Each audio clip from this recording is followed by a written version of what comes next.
Another adjustment that you need to make before starting to drive is the mirrors, which help you to know what's around your vehicle at all times. Properly adjusted, the inside or rear view mirror should be aimed at the middle of the back window, and you should be able to just see the bottom of the window. Now to the outside mirrors. Their purpose is to let you see the area outside of what you can see using the rear view mirror and your side vision. They show you what is off the rear corners of your vehicle. To adjust the left side mirror, rest your head against the closed window and set the mirror to barely show the edge of your vehicle. To set the right mirror, lean to the right so your head is directly below the rear view mirror or above the center console. Adjust this mirror the same way so you can barely see the edge of the right side of your vehicle. One advantage of this mirror positioning is that it will enable you to look directly into what would otherwise be your largest blind spot, generally areas off the rear corners of your vehicle that can hide an entire car. Another advantage is that it minimizes the amount of time that other vehicles disappear from your sight. Vehicles that are no longer visible in your rearview mirror will become visible in your side view mirrors much sooner than your side vision allows. For example, as this car approaches from behind, you see it in your rearview mirror.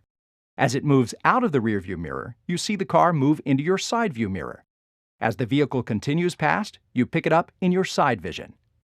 You'll now have almost seamless visual contact with the vehicles around you, which reduces your risk of a collision.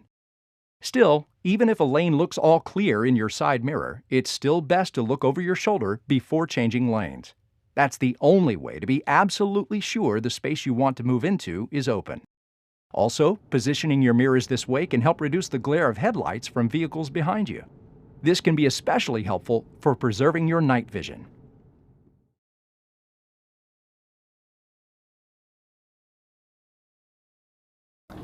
I don't like to wear a seatbelt because if I crash in the water, I'll be trapped.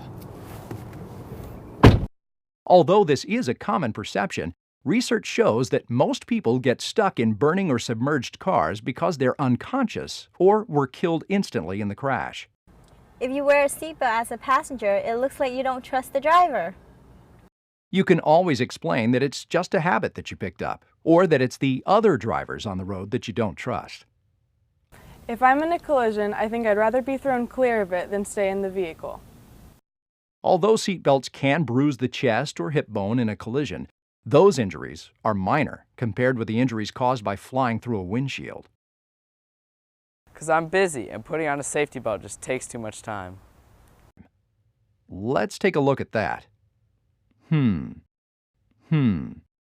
only takes about 4 seconds. Your life is worth way more than that. Buckling up doesn't take as long as you might think. So just how effective are safety belts? In a typical year, car crashes kill over 30,000 people. Analysis of crashes shows that the chances of survival are increased by about 25% with safety belts. That may not seem like much, unless you're one of the 25%. In terms of injuries, safety belts can help reduce this risk by 50%. Let's take a quick look at how safety belts really work in a crash, in this case, a rollover collision. In this simulation of a rollover, you can see the potential damage to the occupants who are not wearing belts. Now that they're buckled in, their risk of severe injury is substantially reduced. What it comes down to is developing a habit. Every time you get into a car, the first thing you do is fasten the safety belt. Eventually, you'll feel uncomfortable without it. You'll also feel uncomfortable when passengers in your car aren't wearing them. As the driver, you must make sure that all passengers have their safety belts on before your car starts moving.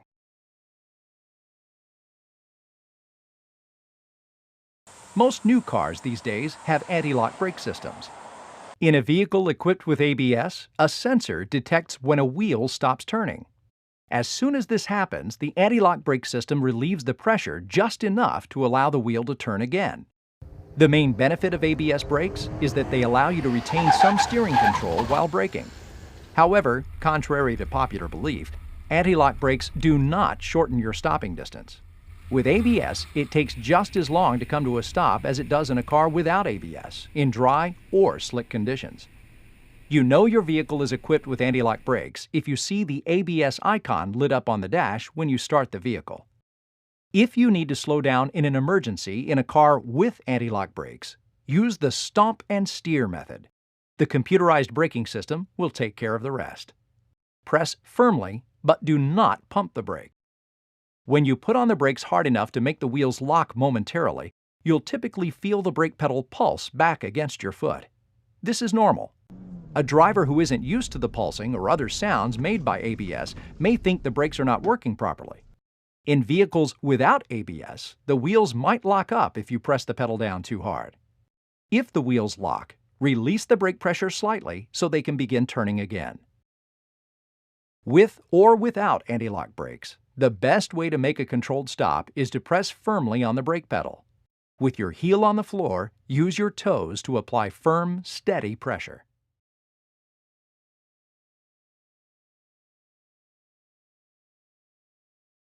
You probably won't drive long on any given day before coming across an emergency vehicle or two stopped alongside the roadway. They could be responding to a driver who needs assistance or a vehicle with a serious mechanical problem. States have recognized the risk to these responders and have enacted laws to help protect them.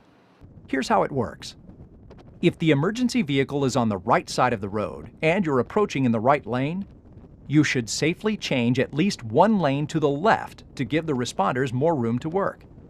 If it is unsafe to change lanes, reduce your speed to at least 20 miles per hour below the speed limit. Be sure to warn drivers behind you of your change in speed with a couple of quick taps to the brake pedal.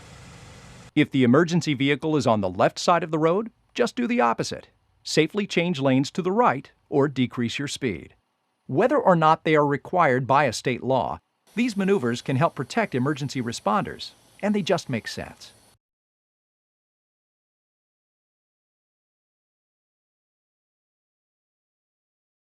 The process of looking is referred to as a visual search. Seeing well is more than simply taking in the roadway scene. It also requires actively searching places where trouble might be lurking. To actively search, you move your eyes in a constant pattern, scanning near to far and left to right. The goal of active searching is to identify, as early as possible, anything that might require you to adjust your speed, change your position by steering, or communicate with another road user. Just looking ahead doesn't cut it. Good drivers actively search, checking to their sides and to the rear while still looking most of the time at the path ahead. But some drivers don't really see what's ahead. This is one of the two major causes of crashes. About 1 out of every 5 crashes results from a driver not paying enough attention to what's ahead. Even many experienced drivers don't realize how dangerous it is to look away from the roadway ahead for more than just a second. In fact, looking away from the road for just 2 seconds doubles your chance of having a collision.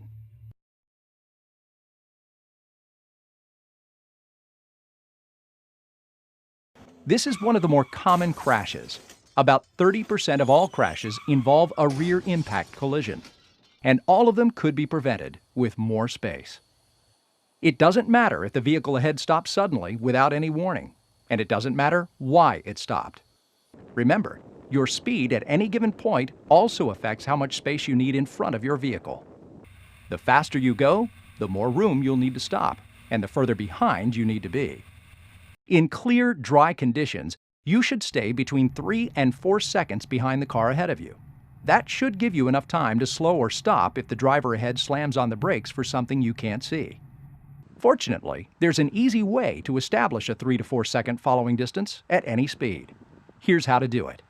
While you're driving behind another vehicle, pick out a fixed point ahead, such as an overpass or a light pole.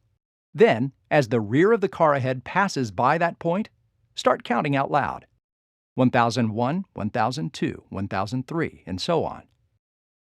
You want your count to reach at least 3 before the front of your vehicle passes by that same point. If you pass by the point before you count to 3, drop back, find another landmark, and count again.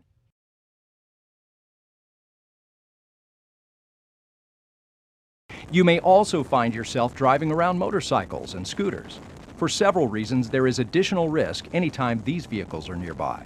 It's no surprise that motorcycle riders are more likely to be injured if a collision occurs. This is largely because they have fewer protective systems compared with drivers of passenger vehicles. The risk of a collision is particularly high at intersections, where crashes commonly involve the driver of a passenger vehicle turning left in front of a motorcycle. Fortunately, drivers of passenger vehicles can reduce the risk of colliding with motorcycles and scooters by following a few simple techniques. First, know where these vehicles are in the traffic environment and where they might be, even if you cannot directly see them. Expect to see them anywhere, but because they're harder to see, you need to actively look for motorcycles.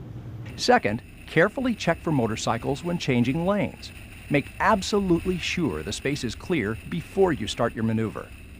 Third, increase your following distance behind motorcycles to 5 to 6 seconds in good weather and maintain even more space when the weather or road conditions are poor.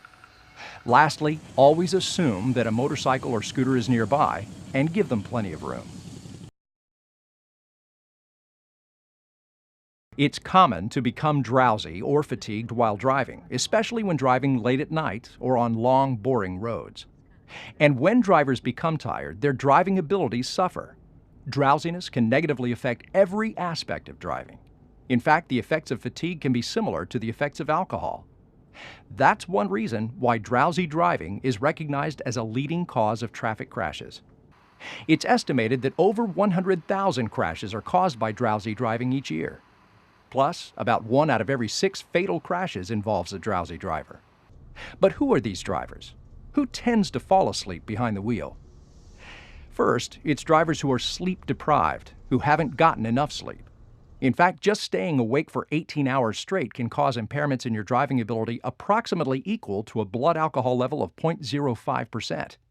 After staying awake for 24 straight hours, a driver's impairment can be similar to that of a blood alcohol level of 0.10%. Young drivers are also at high risk for getting sleepy behind the wheel, especially new drivers. In fact, over 2/3 of drivers involved in drowsy driving crashes are under age 30. These drivers are 4 times more likely to be involved in a fall-asleep crash than drivers who are ages 30 and older. Many drivers think that their bodies will tell them when they're getting tired, so they can stop driving before fatigue really sets in. However, about half of the time, your body will give no signs of fatigue, and that means that drowsiness can sneak up on any driver. The important point is not to rely on your body to give you signs that you're getting tired. The only real solution is to get enough rest before you hit the road. Also, when you're driving for more than 2 hours, be sure to take breaks along the way. Stop at least every 100 miles or every 2 hours and take a break from driving. Lastly, avoid driving when taking any medications that might cause drowsiness, such as decongestants. And if you get tired on the road, pull over, find a safe place, and get the rest you need. Drowsy driving is deadly, and it is a leading killer of young drivers. Your body needs its rest. Make sure you get plenty before you hit the road.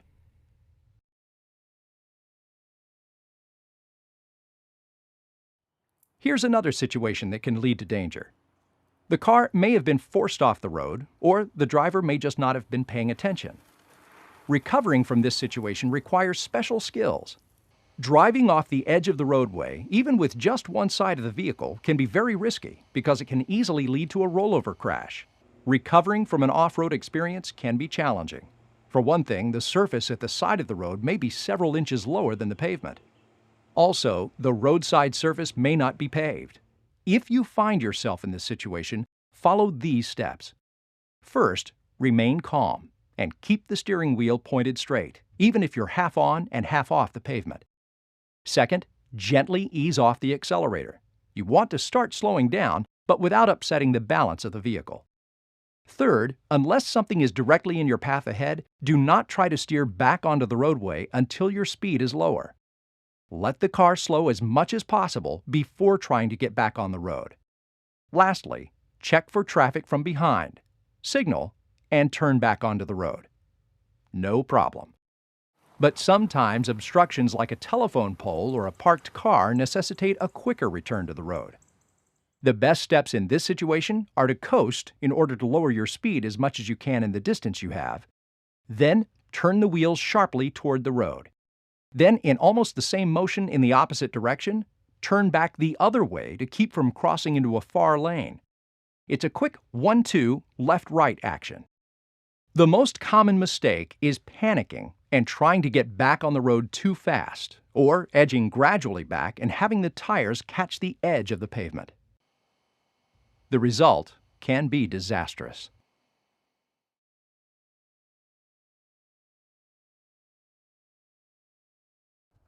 Earning the privilege of driving is exciting.